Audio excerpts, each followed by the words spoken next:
Bismillahirrahmanirrahim. Assalamualaikum warahmatullahi wabarakatuh.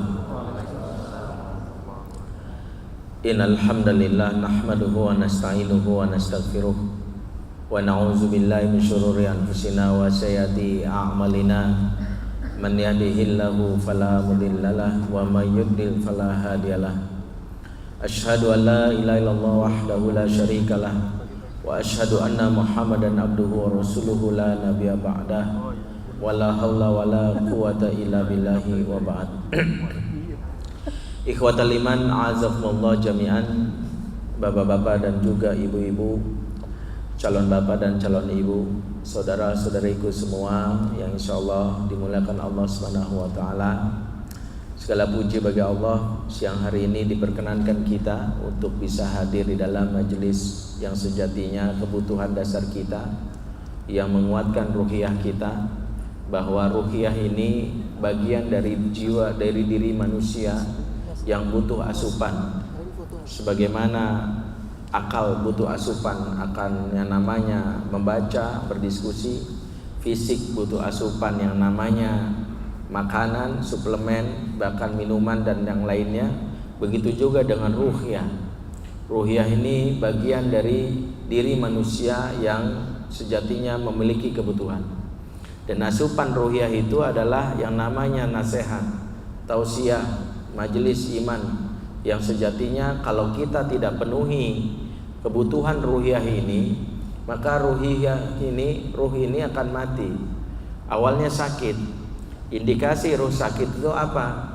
Yaitu ketika kita gampang stres, gampang galau, gampang depresi. Jadi jangan heran ada orang yang kelihatan ya badannya gede, ya otot six pack, jiwanya ngondek kan gitu. Kenapa demikian? Karena begitu ada masalah dia nggak bisa ngandelin kekuatan fisiknya, kekuatan ruhiyahnya. Itulah rahasia kenapa orang-orang terdahulu dalam menghadapi masalah itu adalah mereka tahu nggak bisa membesarkan badan tapi bisa membesarkan jiwa. Makanya Indonesia ini diselamatkan orang-orang yang jiwanya besar. Yang menyelamatkan kita dari penjajah itu bukan atlet-atlet fitness yang ototnya gede, yang badannya gede. Yang menyelamatkan negeri kita dari penjajah justru ada orang yang badannya kecil, yang ringan, yang sering puasa, tapi ternyata ditakuti oleh para penjajah, kurus kering. Nah, kenapa demikian? Karena memang kekuatan jiwa itulah menjadi unsur kekuatan dasar bagi seorang manusia. Makanya bagi orang-orang yang jarang mengikuti, mendengarkan nasihat, kelihatan kalau ada masalah gampang banget goyangnya, gampang banget stres, gampang banget depresi. Kalau ada teman kita yang kayak gitu, simpel. Jadi kalau ada bilang gua gini-gini, lu jarang ngaji gitu, lu jarang ikut majelis taklim, mendingan sih ikut, ya, sebab dokter bisa ngobatin fisik lu, tetapi jiwa lu harus diobati langsung ya dengan nasihat. Nah, hari ini kita mencoba untuk terus ya belajar kembali, khususnya bagaimana tema kita berkaitan dengan keluarga muslim kekinian, di mana kita sedang berupaya untuk kembali melihat bagaimana kondisi keluarga kita. Kenapa keluarga menjadi bagian penting yang harus kita perhatikan? Karena keluarga ini digandeng langsung perhatiannya oleh Allah dalam Allah Subhanahu wa taala dalam surat Tahrim. Ketika Allah mengingatkan diri kita, Allah tak lupa langsung menyamber yaitu keluarga di dalam urusan diri kita. Ya ayyuhalladzina amanu qu anfusakum wa ahlikum nar. Hai orang-orang beriman, jaga dirimu dan keluargamu dari api neraka. Ternyata keluarga ini digandeng langsung dengan diri kita.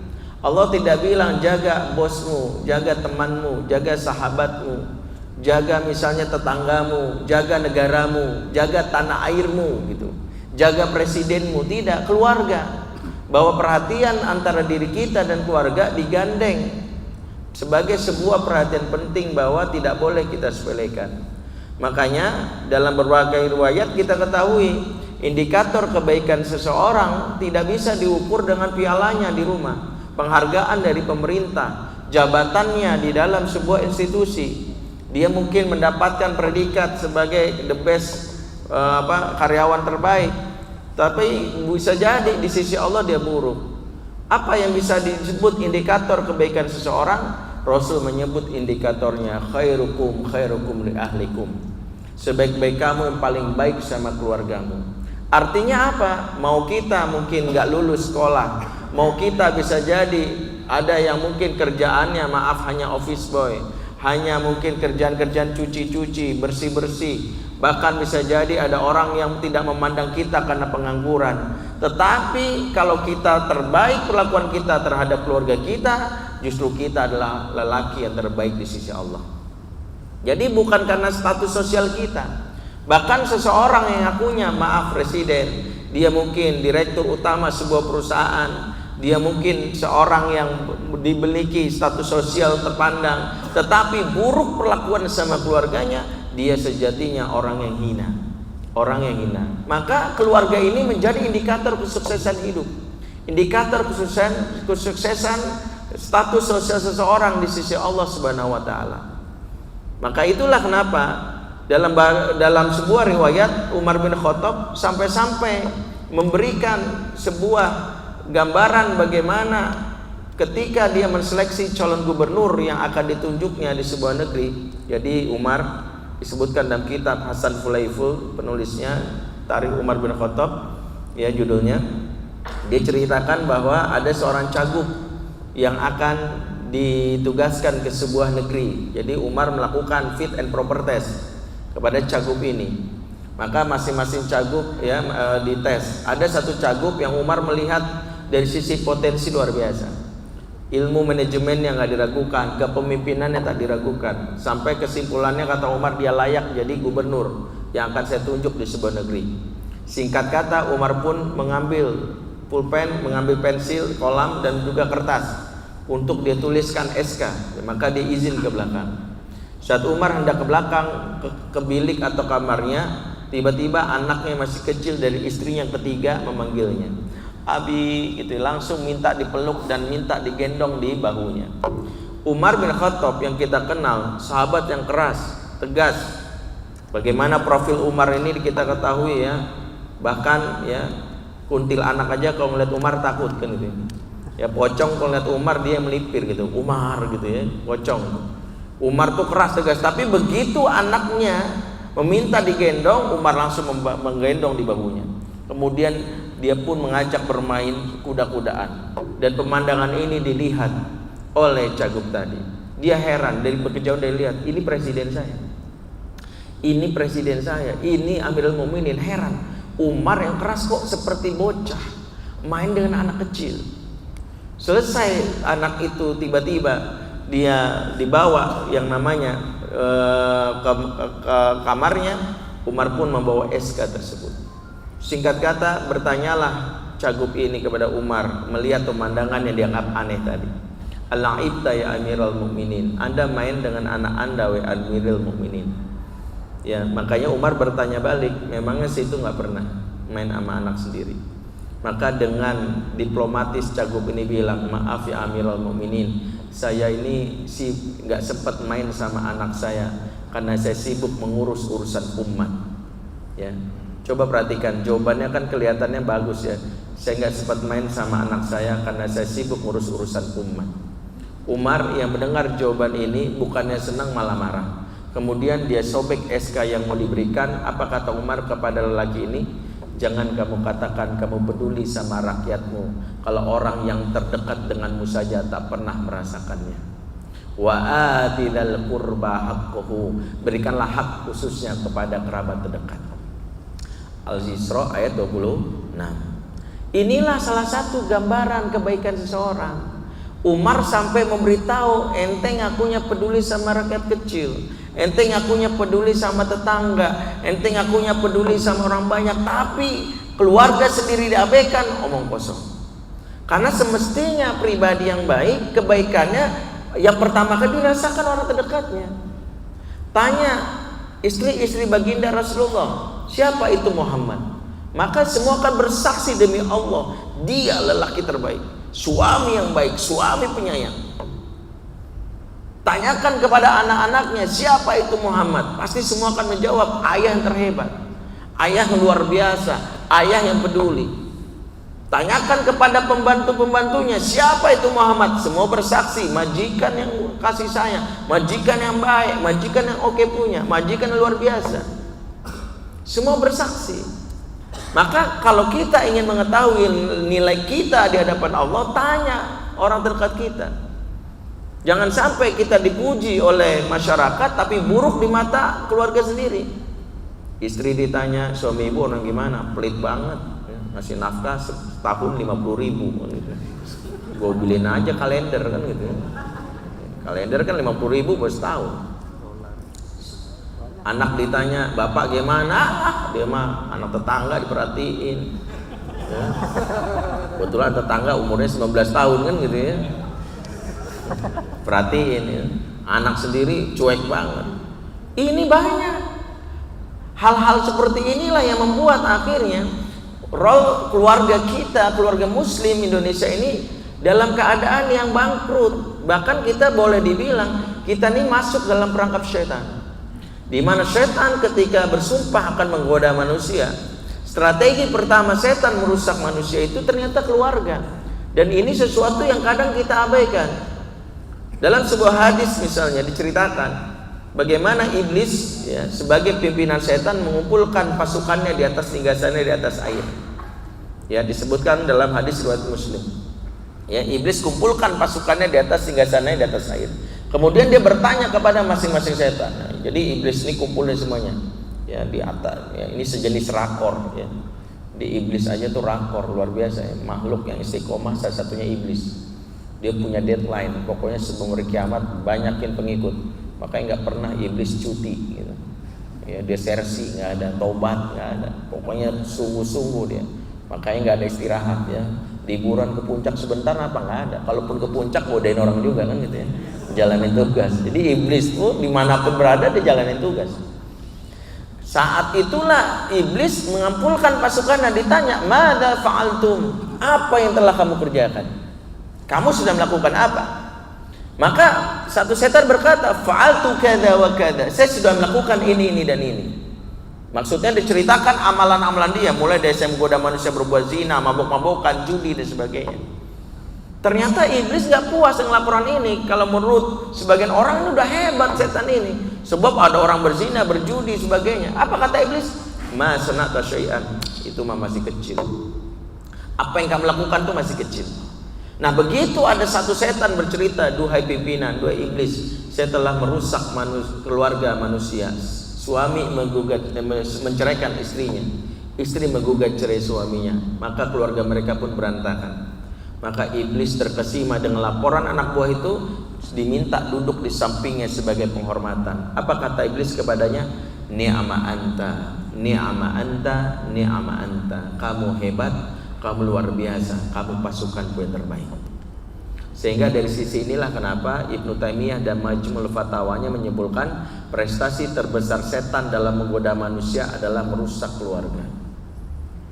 Kenapa keluarga itu dianggap prestasi terbesar? Karena dari keluarga yang rusak akan muncul namanya kerusakan di mana-mana. Mulailah ribut namanya selain antar pasangan, ya dulunya mesra, maginya ai beb, sekarang nyet kan gitu ya. Ayam bebek monyet begitu. Ya. Kemudian selesai enggak antar besan juga ribut. Pastinya mereka bertengkar. Oh itu dan fatalnya apa? Nanti antar suku. Saya dapat di sebuah keluarga. Itu seorang ayah itu gara-gara kasus sepupunya. Jadi sepupunya itu diselingkuhi dan diceraikan dengan cara yang tidak patut menurut bapak ini. Kemudian dia ngomong sama anak gadisnya, nanti kalau kamu cari suami jangan dari suku ini. Bayangkan. Jadi disebutlah sebuah suku gara-gara kelakuan dari oknumnya langsung diklaim. Pokoknya suku itu brengsek gitu ya. Pokoknya awas kalau kamu nanti dapat calon kayak gitu. Ternyata permusuhan itu langsung melebar gara-gara masalah keluarga cerai. Ternyata iblis setan berhasil membuat seseorang membenci satu kampung, satu suku. Selesai enggak, anak-anak jadi korban. Anak-anak tidak merasa betah, mereka butuh pelarian. Sehingga kita kenal lah anak alay ya. Alay itu anak melayang ya. Bis alay itu ada cabe-cabean kan. Kalau cowok terong-terongan. Ya, kalau bencong terong dicabein. Ada banyak. Cabe-cabean itu sendiri ada dua jenis kata mereka, ada cabe merah, ada cabe hijau. Ya, kalau cabe merah anak ABG yang tubuhnya rela dijamah untuk eksistensi sosial. Saya dulu nongkrong di 7-Eleven. Dulu setiap Jumat malam saya sebagai konselor remaja tahun 2011 saya melakukan observasi setahun di 7-Eleven Pancoran, sekarang tutup jadi Mitsubishi Motor. Ya, dulu saya setiap jam 10 gue sepeda fiksi. Yang masuk klub sepeda fiksi. Ya, dulu saya ikut klub shuffling, tating, liquid. Cobain aja semua anak yang muda itu. Dulu saya selesai ya, gue sepeda di Roti Bakar di Blok M jam 5 biasanya. Sebelumnya tidur kos-kosan satu kawan. Di situ saya ketemu anak ABG yang ngakulah cabai-cabean itu. Nah, cabai-cabean itu ada dua, mereka ada cabai merah, ada cabai hijau. Kalau cabai merah, anak ABG yang tubuhnya rela dijama untuk eksistensi sosial. Kasarnya gini, gue sih nggak apa-apa digrepe-grepein asal sama Aliando. Gue sih nggak apa-apa dicipok asal sama misalnya siapa yang lagi ngehits sama Dilan, sama Iqbal gitu. Nggak apa-apa. Itu eksistensi sosial. Kalau cabai hijau motifnya ekonomi, asal diisiin pulsa, dibeliin handphone, ya, dibeliin Android yang terbaru, iPhone X, itu dibeliin tas, nggak apa-apa, itu cabai hijau motifnya ekonomi.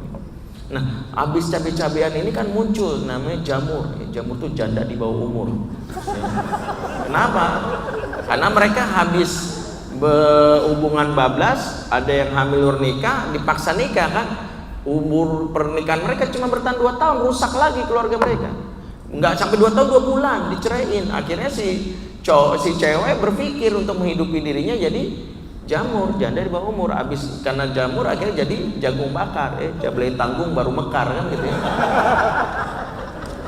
Banyak. Itu kerusakan yang terjadi. Jadi dari keluarga itu banyak kita yang berpikir hanya kita yang selesai. Makanya saya bilang perceraian itu disukai setan karena kerusakan di mana-mana. Coba perhatikan, negeri kita Kementerian Ekonomi ada karena ingin perbaikan ekonomi kan. Kementerian Politik ada, agar menjaga stabilisasi politik. Tetapi nggak ada Kementerian Keluarga, sehingga keluarga rusak tiap tahun pun nggak ada yang menangani. Ekonomi penting nggak? Penting. Demi Allah, umat Islam harus menguasai ekonomi. Kalau nggak kita berada dalam genggaman cengkraman orang-orang membenci Islam. Tapi kalau keluarga nggak diurus akan muncul ekonom-ekonom busuk, kapitalis busuk akan merusak negeri ini. Politik penting nggak? Sangat penting, wajib bahkan. Kalau nggak berpolitik, lihat betapa akhirnya kebijakan-kebijakan tidak pro kepada umat. Tapi kalau misalnya keluarga nggak diurus, lihat itu muncul politisi-politisi busuk yang menjual agama dan sebagainya seperti itu. Makanya kalau kita lihat problematika anak ABG zaman now ini, kita lihat semua bermula dari keluarga. Tanya sama mereka tuh yang pakai narkoba, kenapa sih pakai narkoba? Gak mungkin mereka menjawab karena sistem ekonomi kita masih kapitalis. Ya habis gimana ya? Lu kenapa sih suka nonton bokep mulu? Habis gimana ya? Ya soalnya politik kita masih demokrasi. Mereka gak mungkin menjawab itu. Mereka akan menjawab kasarnya gini, keluarga gue berantakan. Gue punya bapak tetapi yatim, gue punya emak tetapi piatu. Gue punya rumah tapi gak punya keluarga. Punya home not house, punya house not home. Punya rumah tapi nggak punya keluarga. Inilah yang menyebabkan betapa iblis berteriak gembira melihat data-data perceraian di Indonesia. Angka perceraian ini luar biasa. 2009 yang bercerai itu 250.000 pasangan. Saya sampaikan, walaupun di sini mungkin ada salah satu terdata. Ya, tahun 2016 yang bercerai 350.500. Ya, berdasarkan statistik ya di Indonesia setiap 1 jam ada 40 pasangan yang cerai setiap 1 jam. Ya, jadi saya barusan berceramah setengah jam, barusan 20 pasangan cerai. Selama saya ceramah. Kenapa? Dan ini memang harus kita antisipasi. Salah satu hilang di keluarga muslim kekinian dalam membangun rumah tangga, yang pertama adalah keberkahan. Banyak kita salah kaprah ketika menikah. Salah satu doa yang Rasulullah bantah ketika orang jahil ya, Arab jahiliyah menikah, doanya apa? Birrofa'i wal banin, semoga kalian langgeng dan banyak anak. Semoga rukun dan banyak anak. Kemudian Rasul katakan ganti. Yang benar bukan itu. Yang benar barakallahu laka wa baraka alaika wa jama'a bainakuma fi khairin. Intinya keberkahan. Sebab kalau kalian rukun, ya, tetapi tidak berkah, rukunnya kalian seperti Abu Lahab dan istrinya. Abu Lahab istrinya, lihat, saya la narong zata lahab wa mru'atuhu hammalatal hatab. Dua-duanya di neraka deh. Rukun enggak? Mesra mereka, kompak ya, kemana-mana the best couple. Ya, orang ngelihat iri gitu ya, gandengan tangan terus ya. Kayak tergandeng kata orang kan. Ya, jomblo apalagi, cuma bisa meratap di pojokan. Cerita jomblo memang begitu ya. Baperan, apalagi zaman sekarang kayak gitu ya. Datang ke ATM ngelihat ATM bersama, ATM aja bersama, gue masih mandiri. Kan begitu kan? Gampang banget baperan gitu kan. Ya, baca soal matematika segitiga sama kaki, setiganya sama kaki, gue sama siapa? Emang begitu. Nah, orang pada saat itu ngelihat, maka tapi jomblo jangan berpikir bahwa seolah-olah yang bersama itu menjadi sebuah prestasi. Bisa saya ingatkan, jomblo itu persis harusnya seperti bendera di atas tiang, ditinggikan dan dihormati kan gitu ya. Harusnya begitu. Meskipun jomblo, walaupun bendera ya sendiri di atas tiang tapi ditinggikan dan dihormati. Walaupun kepanasan juga sih, kehujanan juga. Nah, maka kita belajar. Kalau misalnya keluarga tidak diperhatikan, misalnya yang terjadi adalah seperti yang tadi. Misal Abu Lahab dia kompak, tetapi yang terjadi dia menjadi musuh dari dakwah Rasulullah SAW. Nah, kesalahan fatal kita waktu kita berumah tangga, kita cuma mikirin agenda liburan, bagaimana nih pagi kayak kita jogging bareng yuk di Senayan, yuk bentar siang agak sorean dikit nih, agak siang kita nonton film yang terbaru Dilan 90 kan ya, saya juga Dilan dulu ya, dulunya yang mantan pengurus partai keadilan itu ya, Dilan ya. Ada banyak hal. Jadi kalau kita lihat banyak yang namanya seperti itu ya. Misalnya pas agak sore apa yang terjadi, dia minta supaya misalnya agendanya bareng beli ya handphone terbaru di Ambassador misalnya atau di mall terbaru. Malam hari mulai candlelight dinner ya, pagi siang sore malam mesra. Tapi setiap ada azan berkumandang Allahu Akbar, tak satu pun yang mengingatkan sholat dulu. Sudah waktunya sholat. Bahkan berpikir cuekin aja lah. Ya nanti kita jamaah aja. Jamaah dari mana? Pagi sampai malam di jamaah. Dan itu kadang habis isya pun niatan ntar sholat di rumah. Mending kalau sholat di rumah. Banyak yang akhirnya bablas ya, dan akhirnya subuh pun kesiangan. Makanya sering saya sebutkan, permasalahan rumah tangga kita ini bukan masalah teknis awal mulanya, masalah berkah. Saya dalam sebulan ini rata-rata setiap sebulan saya nangani kasus perceraian itu 50-an dalam sebulan, baik yang konsultasi personal maupun yang sifatnya via online. Semuanya itu bermula selalu saya bilang habis ribut saya tanya masalahnya di mana. Semua bilang kami tuh komunikasi kami gak nyambung. Bukan masalah komunikasi. Saya sampaikan ya, dulu Nabi Ibrahim pulangnya setahun sekali, gak pernah komunikasi. Dulu gak ada WA, gak ada video call, bisa nyapa dari Palestina, halo Hajar, gak ada. Bisa di Palestina gitu, gak ada. Gak bisa, gak pulang setahun sekali. Ada yang gak pulang 2 tahun sekali. Bahkan kalau antum baca kitab Syiar Alam Nubala, ada seorang tabi'in pulangnya 30 tahun sekali, namanya Faruq. Dia punya istri namanya Rabi'ah. Nanti anaknya jadi ulama, menjadi guru dari Imam Malik, Imam Sufyan Tsauri dan Imam Abu Hanifah. Ya, beliau pulang 30 tahun sekali. Kebayang? Kalau Bang Toy 3 kali lebaran nggak pulang-pulang, ini 30 kali lebaran nggak pulang-pulang. Apa setelah pulang tahu istrinya langsung banting piring, perang kemana aja lo? Ya? Kurang aja lu, capek gue. Enggak, ternyata ketika pulang istrinya menyambutnya begitu haru, menanti kedatangannya, dan istrinya bersabar terhadap status dia nggak pengen menikah lagi.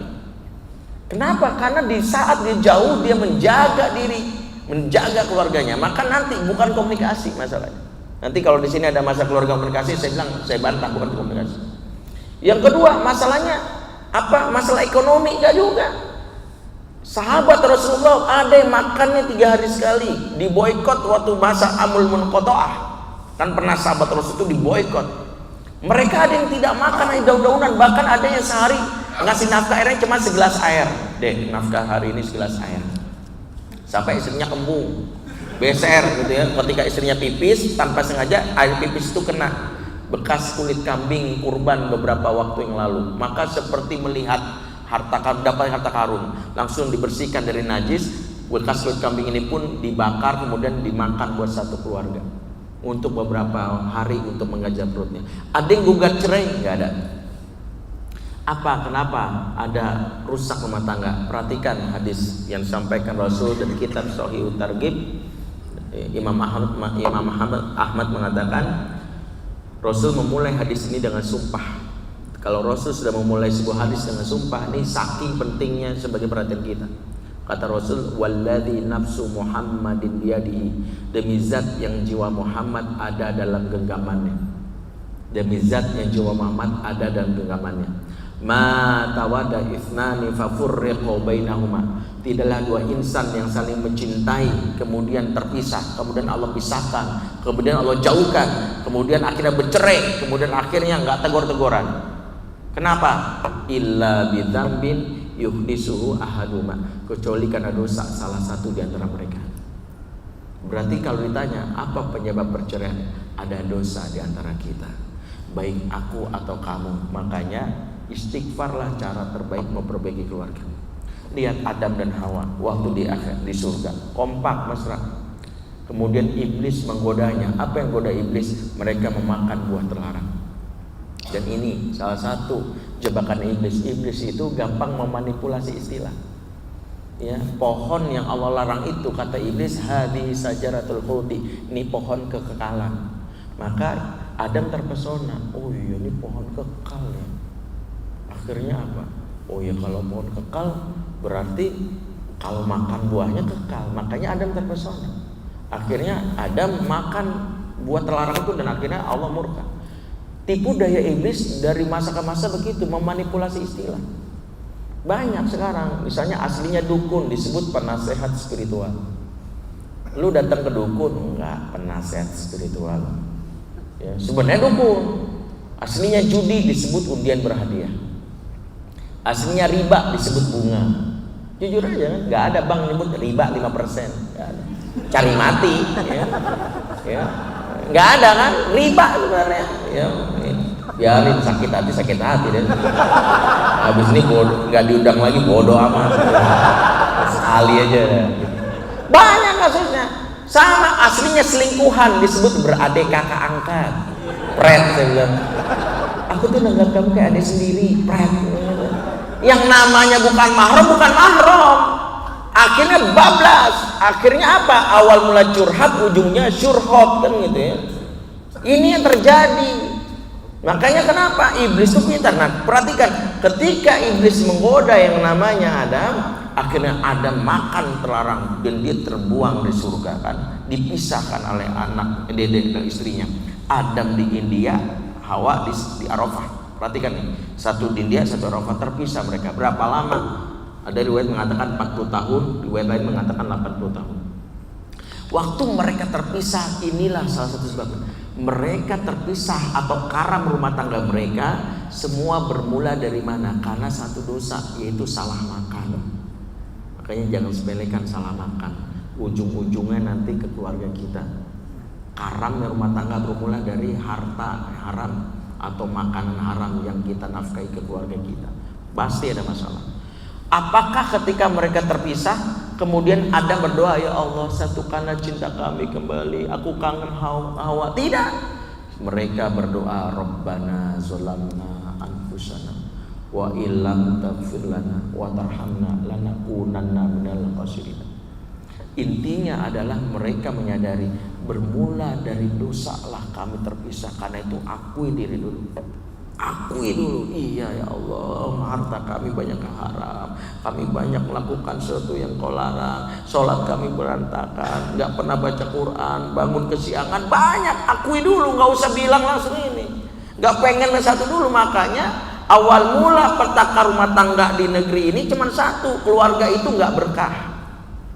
Jadi antum cari berdasarkan penelitian bahwa ini nih berkah, memang nggak ada di dalam penelitian, karena ini wilayah yang kadang nggak dipercayai oleh generasi zaman now ini.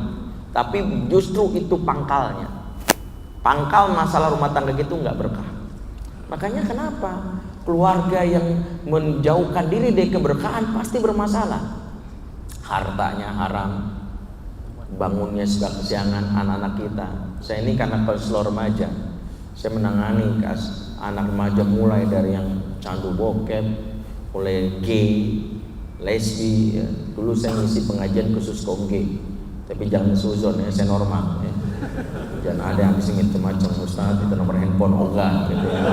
Gua tahu lo ya, ngincer gue kan gitu ya. Intinya adalah saya berinteraksi dengan mereka ya, mulai dari yang mudah melakukan narkoba dan sebagainya. Saya kasih tahu ya, orang bermasalah itu cirinya cuma 2. Ente tinggal lihat aja deh, orang ini cirinya kalau ada dalam kehidupan pasti dia punya masalah, dalam pengertian masalah perilaku. Yang pertama, orang bermasalah itu cirinya bangunnya suka kesiangan. Ya.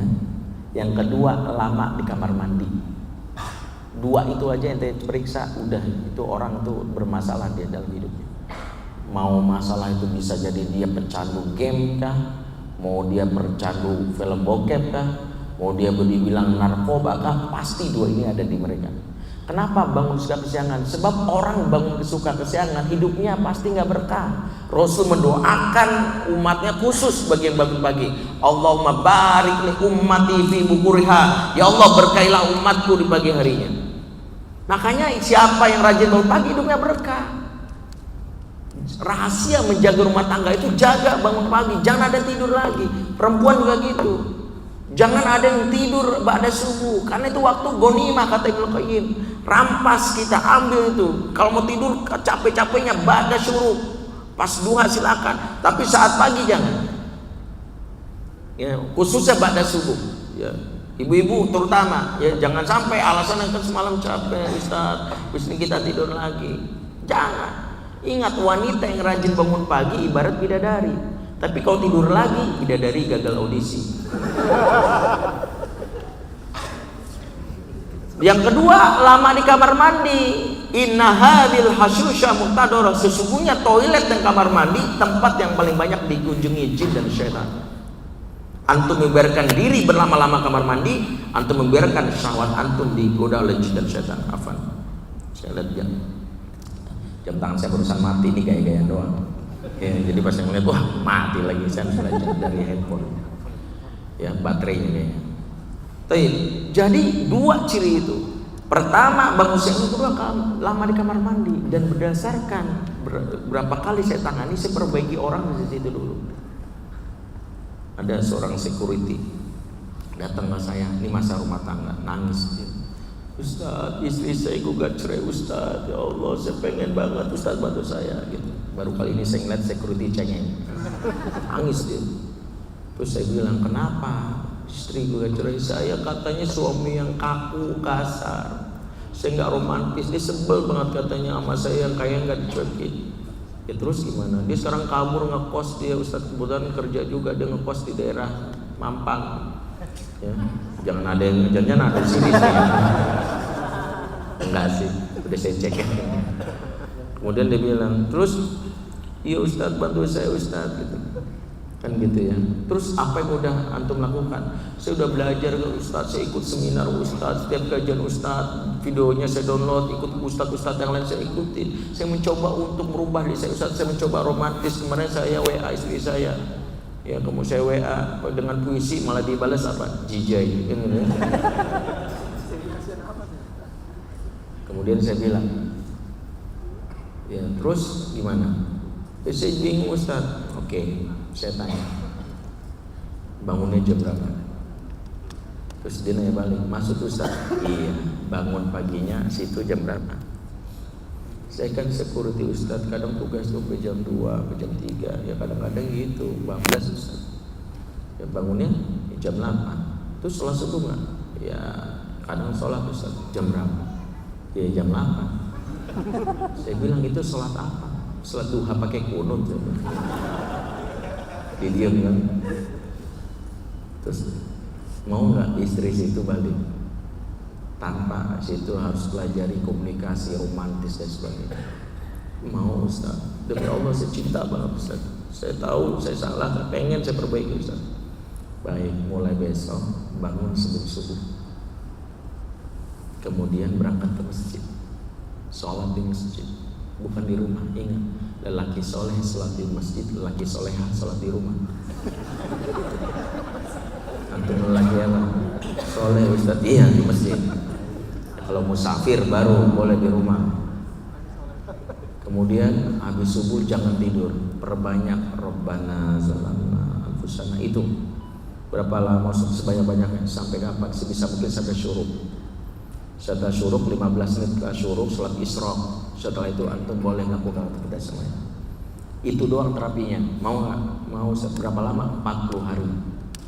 Dan nggak boleh putus. Kalau putus batal, ulang dari awal. Ini 40 paket, nggak boleh diselang. Dan mulai besok kalau antum sepakat, WA saya, laporan ke saya. Ya pokoknya laporan saya apapun, nggak usah mikir riak dulu. Saya lapor dulu. Siap Ustaz. Mulai besok kan siap gitu. Hari pertama sukses, alhamdulillah. Hari kedua sukses. Hari ketiga gagal. Saya tanya kenapa gagal? Soalnya semalam saya diajak nginep Ustaz di rumah teman saya. Kebetulan dia ada acara, saya nginep. Yang ngobrol-ngobrol sampai jam 2, jam 3 bablas Ustaz. Selama proses ini nggak boleh nginep-nginep. Mau nggak? Iya Ustaz, siap gitu ya. Ulang lagi dari awal, ulang. Hari pertama sukses, 2, 3 terus sampai hari ke-7. Alhamdulillah istrinya pulang ya, karena bajunya ada yang ketinggalan. Belum selesai nih ya, jadi tuh jangan langsung ambil kesimpulan semudah itu Ustaz, belum. Bajunya ada yang ketinggalan kan, suaminya ngebujuk, rujuk ya enggak, selesai di pengadilan. Selasa kita ketemu, kebetulan mas suratnya udah masuk ya, pengadilan Jakarta Selatan. Pokoknya udah Selasa ketika kita ketemu, kita nggak bisa apa dengan mediasi, enggak mau. Pokoknya udah capek aku menghadapi suami kayak kamu. Ketemulah hari Selasa dia di pengadilan. Hari Selasa tetap hakim nanya gimana mediasi, si istri kekeh pokoknya cerai. Suami bilang saya itu pengen baik, dan terus hakim saya ingin perbaiki diri, cuma istri saya ini nggak bisa beri kesempatan. Ya hakim bilang diberi kesempatan, sampai akhirnya si suami tanpa sengaja ngomong gini, padahal tau nggak, aku tuh udah ngikutin semua yang aku coba perbaiki, sampai aku datengin Ustadz langsung, aku datengin Ustadz Benri, aku ngikutin cara dia. Nah istrinya kebetulan kenal saya, ikut kajian saya pernah. Terus dia bilang apa? Serius udah datang ke Ustadz Benri? Iya. Minta nomor Ustadz dong. Akhirnya dikasih nomor saya kan. Nelpon istrinya nih. Nah salah satu kebiasaan saya kalau orang nelpon nggak nomor nggak kenal, saya angkat. Kecuali kalau nelponnya jam 9 malam. Kenapa? Karena paradigma saya kalau orang nggak dikenal nelpon jam 9 malam pasti darurat. Ya, lagi capek nelpon pasti darurat, makanya wajib saya tolong kan gitu ya. Makanya sebel kalau saya kalau udah jam 9 malam nelpon cuman bilangin Ustaz jangan lupa besok pagi. Ya elah gitu ya. Nggak usah nelpon, WA aja gitu ya. Jam 9 soalnya gitu. Kalau jam 9 nggak usah nelpon gitu ya. Nah, akhirnya jam 9 dia nelpon. Saya angkat kan. Maaf Ustaz, saya udah berkali-kali nelpon tadi nggak ada. Oh iya gitu, kenapa? Begini Ustaz, saya sebutlah nama dia. Ustaz kenal ini. Oh iya kenapa? Saya istrinya Ustaz. Ya gimana? Tadi kami kebetulan sidang pertama. Ya terus, ya saya akhirnya kekeh Ustaz bercerai. Cuman saya boleh nanya sama Ustaz boleh? Benar suami saya ikut ini Ustaz? Iya. Apa yang Ustaz sarankan ke dia? Saya jelasin kan. Ustaz, saya mau tanya lagi. Hukumnya orang menjilat ludah sendiri gimana? Saya bilang, nggak apa-apa kan enak ludah sendiri. Saya juga sering. Terus dia bilang bukan gitu Ustaz, saya kan bersumpah nggak bakalan saya balik lagi sama dia. Gitu. Saya bilang ya kalau itu sumpah itu tetap harus dibayar kafaroh, tapi boleh kalau misalnya. Emang kenapa? Nggak tahu kenapa. Saya kan minggu yang lalu ketemu sama suami saya. Saya pulang ke rumah Ustaz, saya ngambil baju-baju saya. Saya ngeliat memang suasana rumah agak beda, nggak tahu kenapa rasanya beda aja. Saya ngeliat wajah suami juga lebih teduh, saya ngeliat suasana juga ada yang beda. Nah begitu tadi dia bilang begini, saya bingung. Saya mulai yang tadinya kekeh mau cerai mulai agak berubah. Tapi saya mau batalin malu Ustaz. Malu kenapa? Saya udah kadung banyak nangis sama bapak ibu saya. Kan nggak apa kata bapak ibu saya, lu kemarin katanya ini kenapa pelet baju ya? Kan gitu ya. Saya bilang, ya udah kalau Mbak merasa ragu, istiqoroh lagi. Emang boleh Ustaz istiqoroh? Ya boleh. Istiqoroh itu dalam banyak hal lakukan. Nggak harus malam, siang, pagi, kapan pun, yang penting selama waktu yang dibolehkan sholat ya, sampai mantap ya. Akhirnya dia jalani. Berarti boleh Ustaz, ya. Kapan lagi ketemu Mas Ami? 2 minggu lagi Ustaz, di pertemuan kedua. Itu mungkin udah keputusan atau mungkin ya udah. Alhamdulillah suaminya juga ya, habis itu saya telepon istri antum gini-gini, jalanin terus. Pas hari ke-28 20 itu istrinya akhirnya membatalkan gugatan cerai. Ya. Dan itu saya langsung bilang, kesuruh ketemu saya, dua-duanya saya ketemu, saya jelaskan konsep ini. Kemudian saya bilang, antum masih punya utang ya, sampai 28 tuh bilang selesai, nggak sholat subuh lagi gitu, kena lagi nanti. Yuk Ustaz, alhamdulillah dia sekarang mendedikasikan dirinya untuk dakwah ya, walaupun pekerjaannya udah masih di bidang itu. Intinya adalah lagi-lagi barokah. Jadi siapapun di sini terapinya masih satu, iya rumah gua nggak berkah ya, pantesan ya gaji naik tapi kok suasana itu kayaknya berantem mulu, kenapa kok ribut mulu, nggak berkah. Berkah itulah yang mencabut dan salah satu nggak berkah karena dosa, makanya tobatlah. Berarti gimana? Rabbana zalamna anfusana, itu yang pertama. Jadi keberkahan yang kedua yang hilang di keluarga muslim kekinian adalah ikatan hati. Munculnya gadget menjauhkan yang dekat, mendekatkan yang jauh, kan kita paham tentang hal ini. Dan anak-anak kita pun mendapatkan efeknya. Kita tanpa sadar menjadikan gadget ini sebagai penutup hubungan kita, khusus yang punya anak. Kenapa? Coba cek anak zaman now ya, anak zaman old lah yang dulu itu. Kalau nangis kan gitu, respon orang tua kan langsung dirinya jadi penghibur. Ayo dah, tang ting tung ting tang ting tung tang ting gitu. Tuh burung, tuh ikan kan gitu ya, tuh monyet gitu ya. Tetangga apa gitu kan gitu ya. Main bojoan gitu. Oh ya salah orang gitu ya. Misalnya gitu ya. Gitu ya. Itu akhirnya dia begitu kan, tang ting tung gitu kan. Itu anak zaman tapi kalau anak zaman ini upin. Baby shark dulu gitu ya. Benar kan? Ada yang antum lupakan dalam hal ini. Tanpa sadar antum sudah menjadikan diri antum untuk ditinggalkan. Kenapa? Antum memberi pesan kepada anak, kelak jika engkau menangis nak, carilah gadget yang akan menghiburmu. Kelak jika engkau sedih nak, carilah handphone yang akan jadi teman setiamu. Itulah kenapa jangan salahkan kok anak zaman now ini yang ABG lebih sering curhat di sosmed dibandingkan ke orang tua. Karena di awal-awal kelahirannya kita itu memutuskan ikatan batin. Allah sebutkan dalam surat An-Nahl ayat 78, wallahu akhrajakum min butuni ummahatikum la ta'lamuna syai'an wa ja'ala lakumus sam'a wal absar wal af'idah la'allakum tashkurun. Allah keluarkan kamu dari perut ibumu dalam keadaan tidak tahu apa-apa, dan Allah menjadikan pendengaran, penglihatan dan hati agar kalian bersyukur. Antum cari di surat As-Sajdah 9, kemudian surat Al-Aqaf, surat Al-Isra, selalu Allah sebutkan polanya sama. Bayi ketika baru lahir, pendengaran, penglihatan, hati, pendengaran, penglihatan, hati. Apa pesan Allah? Siapa yang waktu kecil sering didengar suaranya oleh anak, sering dilihat wajahnya oleh anak, itu yang kelak akan mengikat hati anak. Makanya kenapa kalau bayi nangis jangan gadget, karena kita justru mengurangi intensitas kita. Justru kalau bayi nangis atau apa kita, jangan orang lain, jangan pembantu. Kalau pembantu dia lagi malah terlibat senang sama pembantu kita. Begitu pembantu dipecat, itu anak minta dipecat juga kan gitu. Makanya kalau anak nangis, biarkan bro, kita capek gitu, capek gitu. Kita sedang memberi pesan kepada dia, kelak jika engkau menangis nak, ada bunda yang akan menyeka air matamu. Kelak jika kau sedih, ada ayah akan setia mendampingimu. Ayah nggak akan kemana-mana, ya. Ayah akan selalu berusaha untuk selalu mendoakanmu walaupun jauh. Begitu. Ini yang hilang. Makanya kesalahan fatal di generasi zaman now ini, ortu yang melibatkan gadget membuat 0 sampai 2 tahun disebut fase human interaction, emotional bonding, ikatan batin rusak. Kalau saya ditanya, Ustadz, hukumnya beri gadget sama anak di bawah 2 tahun haram, karena antum telah membuat anak antum tidak dikenal pada orang tuanya. Rasul di awal-awal bayi baru lahir, bahkan bayi 6 bulan itu menurut penelitian kan jarak pandangnya maksimal 30 cm. Dan subhanallah Rasul sudah mempraktekkan kalau ngomong sama bayi, Rasul selalu beradu muka dengan muka. Antum baca hadis riwayat Muslim, Rasul ngomong sama cucunya Umamah itu dengan menjulurkan lidah. Kemudian cucunya itu tertawa ingin melihat ujung lidah Rasul merah, ingin digigit. Ternyata bukan itu, Rasul sengaja berhadap-hadapan supaya muka Rasul sering di-scan.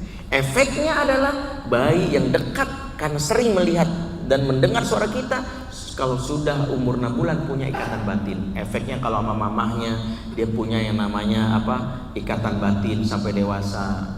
Ya kalau mamahnya menangis, misalnya dia pulang dari kuliah, kemudian handphonenya mati, begitu dia pulang ke rumah, mamahnya nangis pojokan, dia langsung sensi. Bunda kenapa sih? Bunda aku salah ya bunda, kenapa bunda? Padahal mamahnya nangis gara-gara nonton drama Korea kan gitu ya. Misal ya.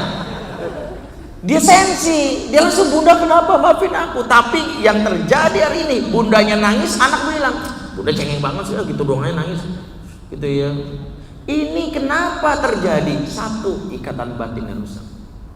Makanya setiap kita harus menjaga supaya jangan sampai ikatan batin rusak. Salah satu yang khawatirkan dari gadget ini kan anak kita menjadi pribadi yang asosial. Ya, Profesor Gregory Slater misalnya menyebutkan betapa banyak kita yang akhirnya tidak kenal tetangga sebelah. Ya, di mana? Di orang zaman dulu itu kalau dikasih tahu nama orang cepat nyebutnya. Tahu Pak Haji Abidin nggak tahu? Bapak lewatin gunung dulu, ntar nyebrangin lembah, terus ada sungai, kenain ketek dulu ya Pak. Kira-kira 2 hari 2 malam sampai di desa sebelah. Tahu dia tahu. Coba tanya anak zaman now. Ya, tahu Pak Joko nggak? Mau tahu pada tetangga sebelah. Ini hal yang kita ingat. Bahkan antum percaya atau tidak, kawan saya psikologi UGM dia bilang gini, dia mau buat tesis. Kenapa orang di kampung guyup-guyup? Tahu guyup ya, akrab gitu ya, ramah-ramah guyup. Tahu nggak alasan kenapa orang di kampung dulu guyup-guyup? Karena jambannya di belakang rumah. Jadi kalau mau ke WC mules sepet-sepet nyapa tetangga.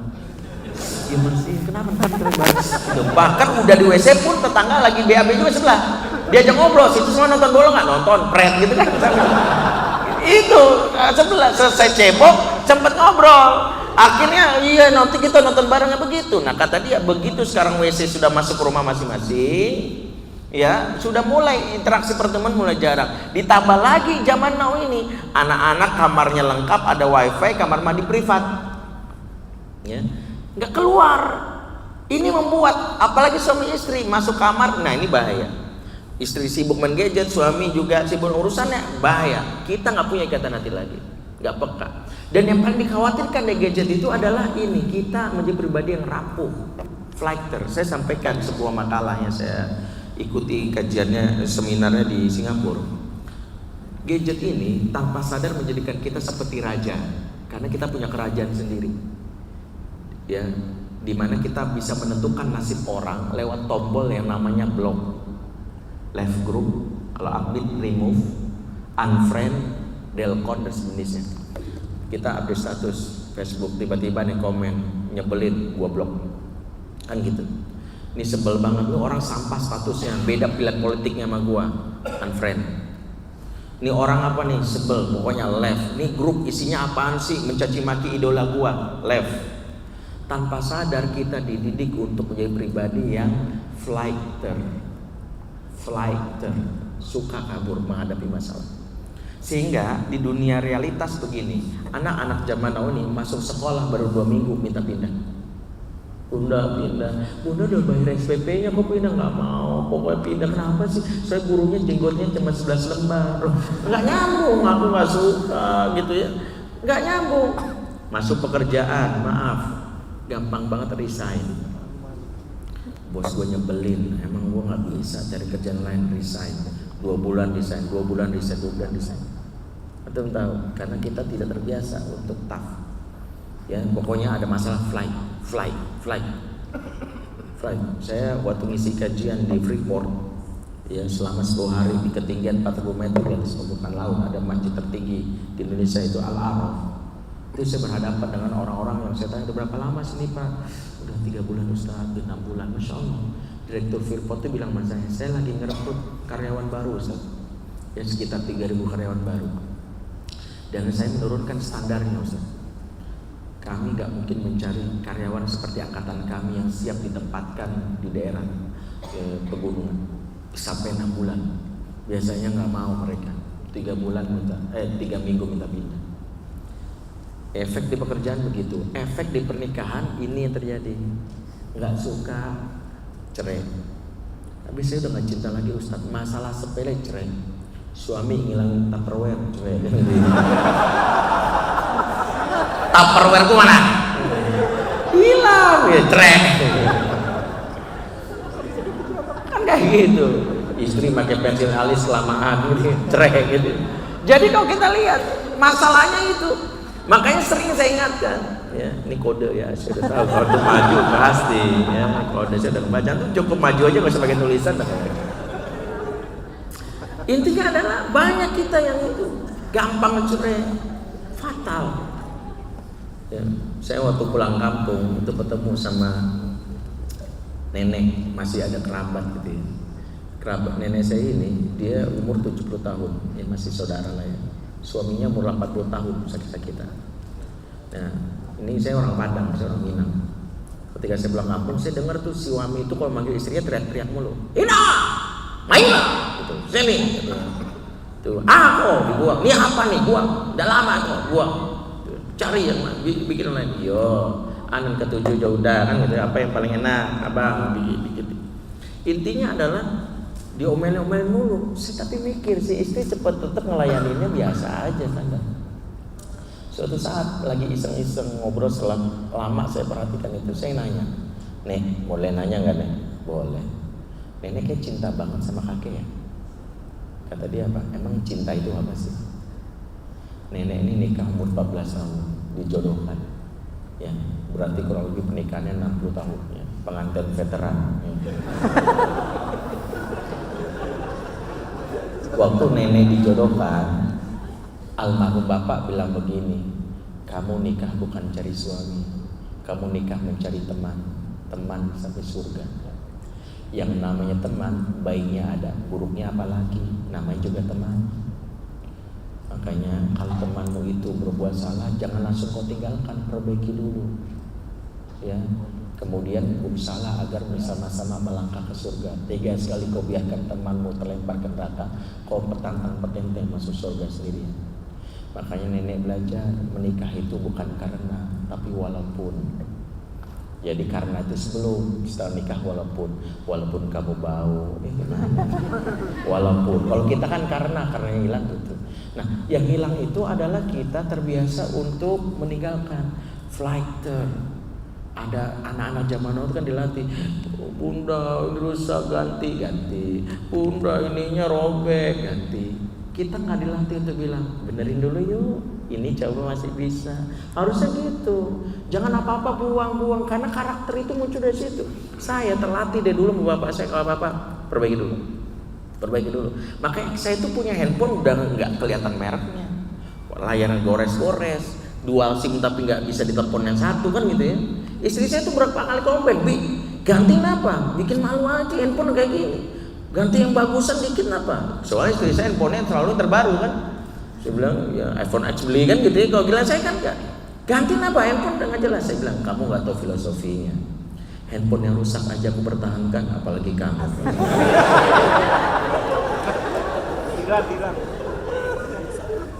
Karakter. Maka perhatikan. Kita sedang dilatih, makanya yang kita khawatirkan di era zaman now ini pribadi kita perlu reflektor. Di tengah masalah ini yakinlah, saya selalu ingatkan, jika nikah itu ibadah itu dua. Jika senang disyukuri, susah disabari. Jangan mau ibadah syukur doang, ada ibadah sabar. Perhatikan Al-Quran menceritakan kisah Nabi Nuh. Nuh punya istri kafir. Alasan apa yang paling pas menceraikan istri? Kafir, nggak ada lagi kecuali kafir. Tapi pernah tuh baca sejarah Nuh menceraikan istrinya? Enggak. Lut istrinya pendukung gay, bikin malu. Malaikat datang ke rumahnya Nabi Lut dalam wujud laki tampan, malah dia cerita ke tetangga, rumah gue ada berondong. Siapa ya? Gitu, bikin malu. Apa ada riwayat Lut menceraikan istrinya? Enggak. Lihat Asia, siapa suaminya? Fir'aun. Seburuk-buruknya laki-laki di masa tersebut mengaku Tuhan paling tinggi. Wa ana rabbukumul a'la. Apa ada riwayat Asiyah menggugat cerai suaminya di pengadilan agama setempat? Emang nggak ada, pengadilan agamanya nggak nggak pernah gugat cerai.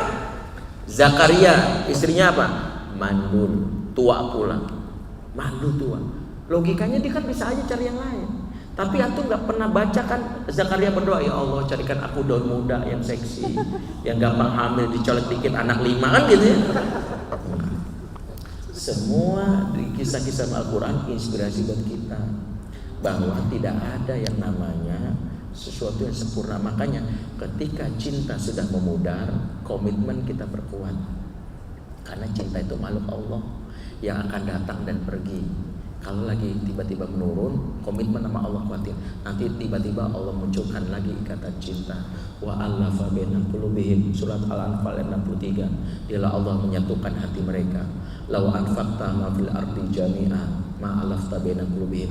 Kalau kamu diminta untuk mengumpulkan seluruh yang akan di muka bumi ini untuk menyatukan hati orang, enggak bakal bisa. Ya, bayarin istri, nih gue beliin yang jangan gue cerai ya, nih gue beliin iPhone, gue beliin mobil Honda Jazz, gue beliin ini, gak bakal bisa. Allah katakan walakinnallaha alafa bainahum, tapi Allah yang menyatukan hati mereka. Karena itu pahami dua problematika yang harus kita jaga. Pertama, keberkahan. Yang kedua, jaga ikatan hati. Jadi jangan sampai suami istri justru gak tegur-teguran, gak pernah karena sibuk dengan gadget. Maka gadget harus diatur. Ada manajemen gadget, tapi kan waktu terbatas nggak mungkin saya urai. Ya, manajemen gadget. Atau mau saya urai singkat? Oke, urai singkat. Di rumah manajemen gadget itu terbagi menjadi 5. Ya, terapkan. Yang pertama waktu terlarang. Di rumah saya, ba'da subuh sampai jam 6 no gadget. Ada tempat khusus semua gadget taruh di situ. Sekalian dicas. Nggak ada satupun. Yang kedua waktu ba'da maghrib sampai jam 8. Ya, di keluarga kami bukan dilarang, diatur. Waktu-waktu ini nggak boleh. Waktu ini nggak boleh. Yang kedua lokasi. Waktu diatur lokasi. Silakan pakai gadget bila waktu disepakati, tapi lokasinya nggak boleh di kamar mandi. Ya, kamar mandi nggak ada tulisannya. Yang kedua nggak boleh di kamar tidur. Maka kamar tidur terlarang untuk gadget. Kenapa? Anak-anak tidurnya nggak pules. Kalau dia udah punya gadget, bangun langsung WA bunyi, dicek, otak mereka bekerja, tidur lagi.